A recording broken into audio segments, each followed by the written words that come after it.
Jean-Louis Vézien, bonjour. Bonjour. Alors les viticulteurs alsaciens attendent avec impatience un décret qui doit mieux protéger l'utilisation de 3 noms de cépages, Gewürztraminer, Riesling et Sylvaner, mais ce ne sera valable que pour la France. Oui, bien sûr. En fait, ce qu'il faut bien comprendre, c'est que le paysage du marché du vin en Europe a été bousculé par 2 choses.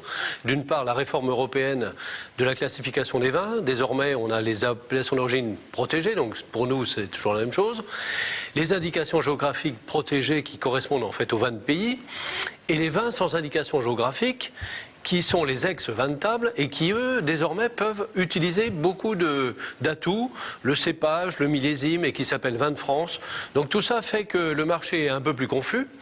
Et dans cette affaire, pour éviter justement les confusions et les détournements de notoriété, nous avons demandé dès l'origine, que l'on réserve en fait l'usage des noms de cépages emblématiques, Sylvaner, Riesling, Gewürztraminer pour nous, mais c'est vrai aussi pour les Jurassiens ou les Savoyards qui ont des cas de figure similaires, qui finalement, dans le public français, quand vous parlez Sylvaner, Riesling, Gewürztraminer, vous pensez nécessairement Alsace. Alors pour éviter les confusions, les détournements de notoriété, eh bien ce décret qu'on nous a promis vise tout simplement, en application de la réglementation communautaire, à réserver le nom de ces cépages aux seules appellations d'origine contrôlées Alsace et Alsace Grand Cru.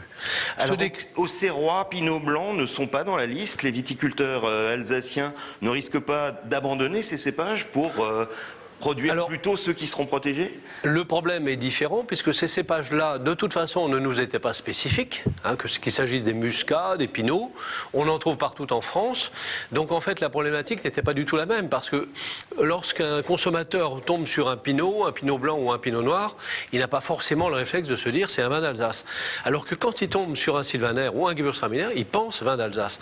Et donc il était très important pour nous d'éviter de se trouver avec des vins sans indication géographique, portant ces noms de cépages, car effectivement, le consommateur aura pu penser qu'il s'agissait de vin d'Alsace, sans que c'en soit, et donc avec le risque de trouver des produits finalement pas à la hauteur de la qualité des vins d'Alsace, qui est reconnue, comme chacun sait, et pas non plus à la hauteur du prix, ce qui aurait effectivement perturbé beaucoup les conditions du marché. Alors je le disais, c'est uniquement en France que ces appellations seront protégées. L'Alsace a perdu l'usage du nom Tokay au profit exclusif de la Hongrie il y a quelques années. N'y a-t-il pas mieux moyen de protéger ces noms également à l'étranger? Alors, à l'étranger, de toute façon, ces cépages existent. Il existe depuis toujours des Riesling ou Sylvaner ou Gewürztraminer allemands, autrichiens, italiens. Et bien sûr, sans parler du Nouveau Monde.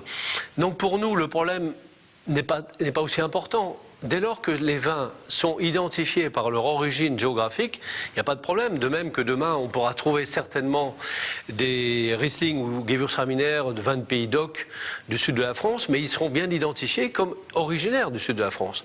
Donc là, le problème est très différent. Dès lors que les vins sont identifiés par une origine géographique, il n'y a pas de confusion possible avec l'Alsace.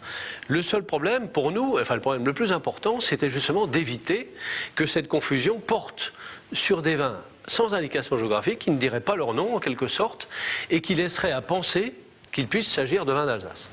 Alors on a l'impression que votre principal axe de communication, c'est quand même encore de parler toujours des grands blancs, alors que les ventes de créments explosent et qu'il y a également du pinot noir. Ça reste l'axe pour l'avenir de parler des grands blancs d'Alsace? Alors les grands blancs sont aujourd'hui bien installés. Alors c'est vrai que le pinot noir fait exception à la règle.